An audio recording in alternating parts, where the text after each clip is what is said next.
pourquoi on est arrivé à tous ces affaiblissements-là? C'est beaucoup parce que il y a eu vraiment une campagne contre la loi 101 constante. Le gouvernement fédéral a investi, financé des groupes comme Alliance Québec, puis ce qui se fait encore avec le Québec Community Network Group. Il y a eu les jugements de la Cour suprême. Puis ce qui a laissé cours à tous ces affaiblissements-là, je pense, c'est vraiment ce qu'on appelait la mentalité de coloniser ou ce qu'on peut appeler l'attitude de minoritaire qu'on a acquis après 250 ans de conquête et de domination. Ce qui fait que au Canada anglais, où on a interdit complètement l'enseignement du français aux francophones pendant une centaine d'années, jusque dans les années 60, des endroits comme le Saskatchewan, le Manitoba, vous n'aviez même pas le droit de donner des cours de français langue seconde. Les compromis qu'ils ont réussi à obtenir à coup de mobilisation, c'est le droit de donner des cours de français, langue seconde, après les heures de classe, aux frais des écoliers.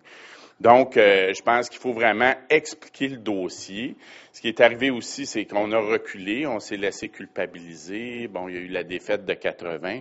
Il y a eu, pendant un grand moment au Parti québécois, au moment où moi j'étais là, où il y a eu Lucien Bouchard, où il y a eu vraiment un virage linguistique. Mais ce qu'il faut se souvenir, puis qui est très important, c'est que la loi 101, elle visait tout simplement à rétablir ce qui est la normalité partout dans le monde. C'est-à-dire que les services publics, les services gouvernementaux se donnent dans la langue de la majorité. Puis pour le système d'éducation, c'est tout à fait ça qu'on voit. Souvent, on nous présente ça comme une question de libre choix. Comme la question des cégeps, on nous dit, les gens sont devenus des adultes, ils ont le droit de choisir le cégep, mais il n'y a pas de droit immanent, d'une part, à avoir une institution dans notre langue. Si on va aux États-Unis, il n'y a pas d'école publique française, il n'y a pas d'université publique française. Si on va en Italie, il n'y a pas d'école en allemand ou d'école en italien. Toutes les institutions d'éducation vont être en italien.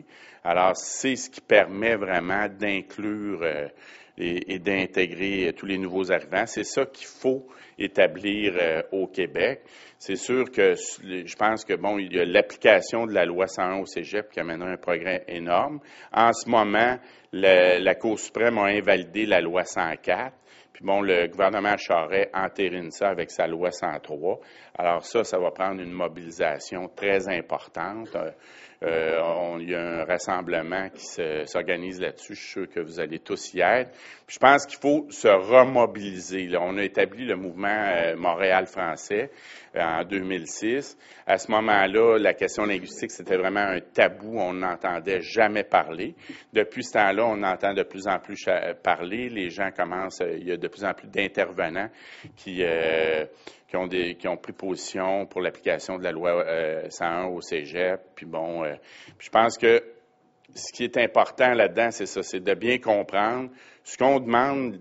Faire du français la langue commune, c'est le contraire de l'exclusion. C'est ce qui permet d'inclure les nouveaux arrivants. Il faut arrêter de se laisser culpabiliser quand on revendique ce qui est la normalité partout, puis ce qui permettrait justement de former une société cohérente et inclusive où tous les citoyens participent à une même culture publique commune. Alors, je vous invite à vous impliquer de plus en plus. Je pense que c'est très important. Les jeunes, on dit souvent, ils n'ont pas connu le référendum de 95.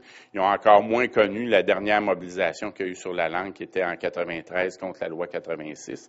Alors, on revient à ça. Il va y avoir un automne très chaud du point de vue linguistique et on vous invite à vous mobiliser. Merci.